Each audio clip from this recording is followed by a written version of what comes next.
اسلوب مختلف خالص، حياه مختلف خالص، سيستم مختلف خالص، شغل مختلف خالص، فرهضه من نوع جديد. يعني بقالي مثلا ما عملتوش بقالي سنين. انا غيرت شغلي 9 سنين من حياتي، عمري ما سافرت انا ومراتي كل واحد في حته، او سافرت انا لوحدي وسبت الولاد ومراتي في البيت.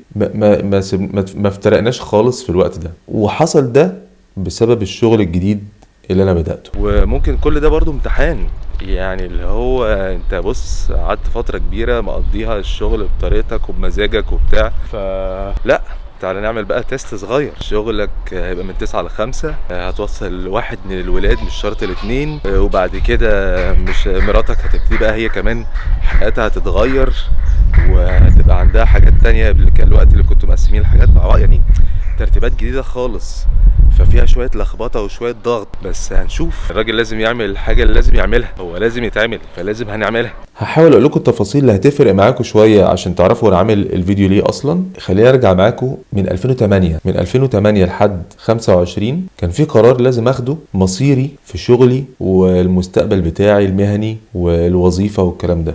احنا من 2008 ل 2025 انا بشتغل في الدعايه والاعلان. 9 سنين فاتحين شركه اسمها ايكو مايند، الناس اللي عارفه، اللي كنا بنصور منها الفيديوهات بعد المكان الاولاني اللي كنا بنصور فيه الفيديوهات من 2017 ل 2018 لحد 2019 تقريبا. وبعد كده رحنا مكان تاني، هو ده اللي كنت بصور فيه، هو ده ايكو مايند. كان في شويه تغييرات لازم تتعمل في الشركه وفي النشاط بتاعها، وبعد نجاح كبير الحمد لله طبعا، يعني ما شاء الله، وشكرا لكل حد خلى الشركه دي رهيبه، فطبعا لازم ياخدوا الكريدت ده. لحد فيهم شاف الفيديو ده يعني شكرا. رغم كده، رغم النجاح اللي عملته الشركه، كان لازم ناخد وقفة، يا اما هنكمل النشاط بتاع الشركة، او ان احنا ناخد الخطوة ونوقف النشاط بتاع الشركة عشان نشوف هنعمل ايه غير ده، غير النشاط الحالي بتاع الشركة. النقلة بتاعة تغيير النشاط هيحتاج ايه؟ لازم هتروح نازل تحت عشان تعرف تعلى تاني. انت كنت الشركة بقت ماشية في اتجاه كويس، خلاص هتنسى الكلام ده كله، مش هترجع تعيش على التاريخ، ولازم تنزل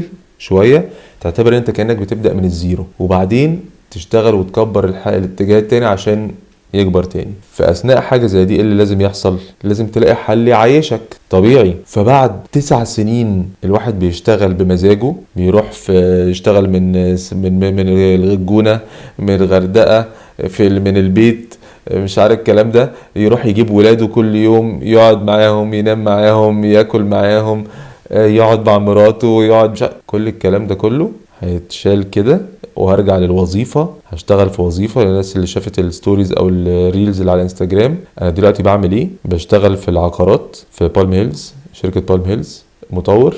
وبشتغل في البيع المباشر جنب طبعا ذا مان براند، وبعمل سيشنز كوتشنج او فيتنس. دي شغال، كل الكلام ده شغال مع بعضه. بس كان لازم التغيير اللي هي بقى الشغلانة البالك كبيرة بتاعت الشركة، كان لازم تتنقل، يحصل شيفت مختلف تماما عن اللي انا متعود عليه اللي هو بالم هيلز.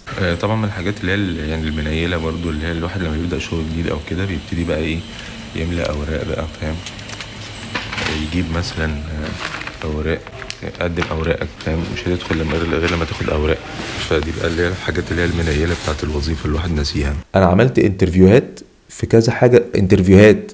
انا كان بقالي ما عملتش انترفيو في حياتي، بقولك بقالي 9 سنين. كنت بروح انترفيوهات، في اوقات كانت الانترفيوهات اونلاين، انا باجي اتكلم مش عارف اقول كلمه، اللي هو انت هتعملي فيها صاحب شركه؟ لا، ده انا بتسال سؤال مش عارف ارد من كتر ما انا نسيت اسئله الانترفيوهات عامله ازاي، وحاجه تتقال بالانجليزي ومش انجليزي نسيته، مش فاكره، كنت بقعد اطلع تهته. فاهم ليه بقول لك حاجه زي دي؟ عشان تعرف انا دلوقتي واحد عندي 43 سنه، بطمنك من المستقبل. التغيير او النقله في الشغل او الكلام ده كله بشوفها من تجاربي او من تجارب الناس اللي حواليا او الناس اللي بتبقى في سني او الكلام ده. دايما كل حد في العالم هيقعد يقول لك طب وبعدين، وهتنقل، طب وايه الحل، طب وهنعمل ايه، طب ده انت بقى عندك 43 سنه، الموضوع صعب. طب كل الكلام ده ملوش اي لازمه خالص. المهم يبقى عندك هنا دماغك متربيه، انت مربيها وعامل لها شويه ديسيبلين اللي هو انضباط، ان انت بتعرف، عندك قدره ان انت تعرف تتكيف على الظروف. التكيف ده بيترجم في ايه؟ بيترجم ان انت الكبر بتاعك والايجو بتاعك اللي انت اتخلق لك من الكيان انت كنت عايشه، وشغل انت عايشه، وعلاقات انت عايشها. يعني انا دلوقتي لما انا بدأت في البيع المباشر، خلاص الدايركت سيلينج اول حاجه كانت تيجي في دماغي ايه يا عم، بس برضه لو مثلا كلاينت شافني منزل حاجه يقول ايه الناس اللي بيتفرجوا عليا على السوشيال ميديا يقول لك هو بيعمل ايه يا عم، احنا محتارين معاه يا عم، او ايه ده يا معلم، ده الكلام ده اي كلام يا عم، لا طبعا ما فيش حاجه اسمها تعمل فلوس اونلاين، ايه ده اشتغل في العقارات يا عم بقى، انزل من على ودنا بقى تقعد تبعت لنا رسائل وتكلمنا، ده انت من الناس بقى اللي هو تقعد بقى تكلمني كل شويه يعني ولا ايه. كل ده بالنسبه لي ده الايجو على فكره، اللي بيقول لك خلي بالك منظرك يا معلم اوعى، لا لا لا ايه ده او ايه ده شفت حصل لك ايه، لا حول ولا قوه الا بالله، ده الايجو بتاعك بيقعد يتكلم عشان يجننك. كل الكلام ده ملوش اي لازمه. انت هدفك الاساسي ان انت تقف على رجليك، ان انت تعيش بيتك، تعيش اهلك، تعيش نفسك، تعمل قصه انت نفسك لما تقعد قدام ربنا كده يوم القيامه تقول له انا اتحطيت في الحاجات المعينه وعملت اللي المفروض يتعمل في الحاجات المعينه دي من غير اي شغل عيال. في حاجات نفسي امشي فيها بشكل معين بس مش هعرف امشي فيها بالشكل ده غير لما ابقى فعلا خلاص اللي هو بص انا هقتل او هرمي الايجو بتاعي ده في الزباله في الباسكت. انا عندي هدف دلوقتي ان انا اعدي المرحله دي عشان ارجع بشكل معين او اعمل حاجات معينه على مزاجي ويكون ربنا كاتبها لي طبعا، بس تبقى على مزاجي وبالشكل اللي انا عايزه.